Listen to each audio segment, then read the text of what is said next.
Princess cut blouse எப்படி cut பண்றதுன்னு தெரியலையா? அப்ப உங்களுக்கு தான் இந்த வீடியோ. வாங்க வீடியோக்குள்ள போலாம். டிரா பண்ண நெக்லைன்ல இருந்து ஒரு 1/2 இன்ச் வெளியே மார்க் பண்ணியிருக்கேன். அந்த மார்க்கிங்ல இருந்து நெக்கோட சென்டருக்கு கிராஸா ஒரு கோட் பண்ணிக்கிட்டேன்.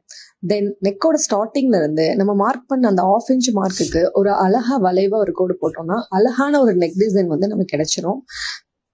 தென் வந்துட்டு வெயிஸ்ட் பாயிண்ட்ல இருந்து ஒரு 4 இன்ச் மார்க் பண்ணிக்கிட்டேன். அண்ட் அங்க இருந்து ஒரு 1 இன்ச் மார்க் பண்ணிக்கிட்டேன். பஸ்டோட டாட் வந்துட்டு 10.5 இன்ச் வருது. ஸோ அங்கிருந்து ஸ்ட்ரைட்டா ஒரு கோடு போட்டுட்டு தென் இந்த 1 இன்ச்ல இந்த மாதிரி ஒரு கிராஸா வந்துட்டு ஒரு கோடு போட்டுக்கிட்டேன். தென் அந்த பெஸ்ட் பாயிண்ட் 10.5ல இருந்து ஆர்ம் கோலுக்கு இந்த மாதிரி ஒரு கர்வ் வரைஞ்சுக்குவோம். இப்போ கட் பண்ணி எடுத்துக்கலாம். அவ்வளோதாங்க. பிரின்சஸ் கட் ப்ளவுஸ் வந்துட்டு ரொம்ப ஈஸி. வெறும் பஸ்டோட டாட் மட்டும் வச்சு ஒரு பர்ஃபெக்டான நெக்லைன் வந்துட்டு ட்ராப் பண்ணிட்டு நம்ம பிரின்சஸ் கட் பண்ணிடலாம். நீட் ஃபினிஷிங்ல வரும். நீங்க ட்ரை பண்ணி பாருங்க.